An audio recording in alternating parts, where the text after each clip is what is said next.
नमस्कार प्रिय विद्यार्थियों, मैं संजीव कुमार वर्मा, सहआचार्य एसपीसी गवर्नमेंट कॉलेज अजमेर से आप लोगों से मुखातिब हूँ।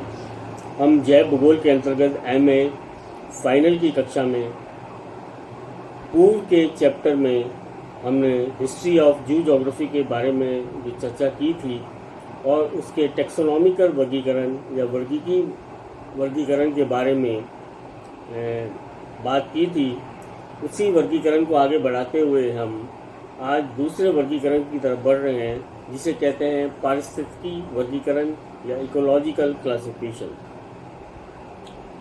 पर्यावरण के विभिन्न कारक विभिन्न प्रकार से जंतुओं को जैविक क्रियाओं को प्रभावित करते हैं। संसार में पाए जाने वाले असंख्य जीव जंतु विभिन्न प्रकार के वातावरण में निवास करते हैं। आवास क्षेत्र के पर्यावरण व जंतुओं के मध्य घनिष्ठ संबंध होता है। जीव जंतु अपने आवास के पर्यावरण से निरंतर अनुक्रिया करते हुए अनुकूलन स्थापित करते हैं, एडेप्टेशन करते हैं।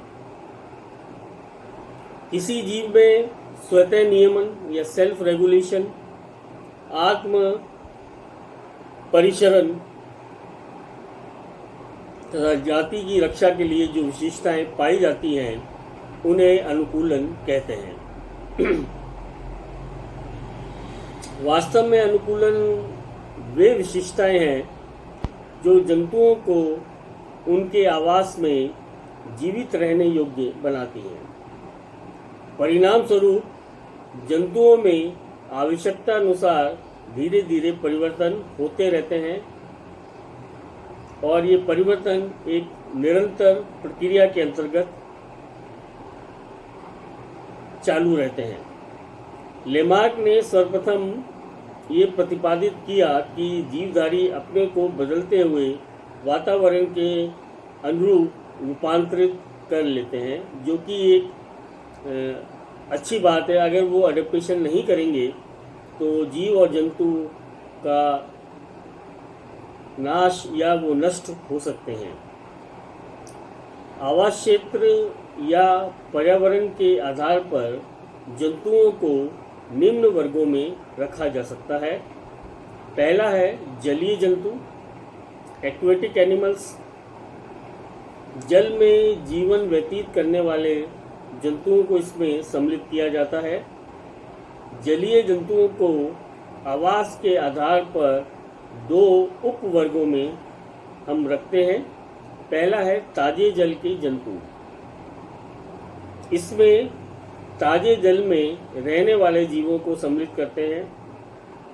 ताजे जल की प्रमुख विशेषताएं होती हैं निम्न लवणीय सांद्रता तथा जलवायु की तीव्र प्रभाविता। ताजे जलीय आवासों को प्रवाह के आधार पर दो भागों में बांटा जा सकता है। पहला है स्थिर ताजे स्थलीय आवास या जलीय आवास। जिन जलराशियों में प्रवाह विहीन अर्थात स्थिर जल पाया जाता है इस वर्ग में सम्मिलित होते हैं। झील, तालाब आदि इसके उदाहरण हैं। जंतु प्लवक, असंख्य प्रोटोजोआ, अनेक प्रकार की मछलियाँ, कछुए, तालाबी घोंगे, रोटिफर्स आदि इन आवासों में आते हैं। और दूसरी प्रकार के जो जलीय प्राणी हैं वो अस्थिर ताजे जलीय आवास वाले प्राणी कहलाते हैं। नदी, सोता, झरना इत्यादि प्रवाहमान जलराशियों को इसमें रखा जाता है। इनमें ऑक्सीजन व पोषक पदार्थों की प्रचुरता के कारण जंतुओं की संख्या अपेक्षाकृत अधिक मिलती है। इनमें अनेक प्रकार की मछलियाँ, घोंगे, भृंग आदि सम्मिलित होते हैं। अब हम दूसरे प्रकार के जंतुओं के बारे में पढ़ते हैं, वो है सागरीय जंतु। समुद्रों एवं महासागरों के खारे जल में पाए जाने वाले जंतु इसमें सम्मिलित किए जाते हैं। सागरीय जंतुओं में अत्यधिक विविधता पाई जाती है। भूपृष्ठ के 3/4 भाग पर विस्तार होने के कारण महासागर पृथ्वी के अधिकांश जीवों के आवास हैं। जंतुओं के 3 वर्गों मीरियापोडा, ऑर्निकोफोरा व एम्फीबिया को छोड़कर सभी वर्गों के जंतु समुद्रों में निवास करते हैं। समुद्री आवासों की भी गहराई के आधार पर वेलापर्ती या पैलेजोइक एंड निकल्सर या बेंथिक क्षेत्रों में बांटा जा सकता है। दूसरी प्रकार के जो वर्ग हैं वो कहलाते हैं स्थलीय जंतु या टेरेस्ट्रियल एनिमल। जलवायु एवं भू आकृति में भिन्नता के कारण स्थलीय जंतुओं में अत्यधिक भिन्नता पाई जाती है। स्थलीय जंतुओं को आवासीय आधार पर 4 वर्गों में बांटा जा सकता है। पहला है खनन प्राणी। गुफाओं में तथा बिल बनाकर भूमिगत रहने वाले प्राणी खनन प्राणी या भूमिगत प्राणी कहलाते हैं। सर्प, चूहा, खरगोश, भालू आदि इसके अच्छे उदाहरण हैं। ये प्राणी भूमिगत दशाओं के अनुकूलित होते हैं। इनका शरीर प्राय कोमल, पतला, लंबा व रंगीन होता है। अधिकांश खनन प्राणी अंधेरे के अभ्यस्त होने के कारण निशाचर होते हैं। इनके पंजे बिल खोदने के लिए अनुकूलित होते हैं। दूसरी प्रकार के जो स्थलीय प्राणी हैं वो है मरुस्थलीय प्राणी। मरुस्थलों में निवास करने वाले प्राणी इसमें सम्मिलित किए जाते हैं। इनमें जल का परिरक्षण करने की क्षमता होती है। नेत्र, कर्ण एवं नासिका छिद्र धूल से बचने के लिए भली प्रकार से आरक्षित होते हैं। शरीर पर मोटे डर्मल शल्क होते हैं। ऊंट इसका सबसे अच्छा उदाहरण है।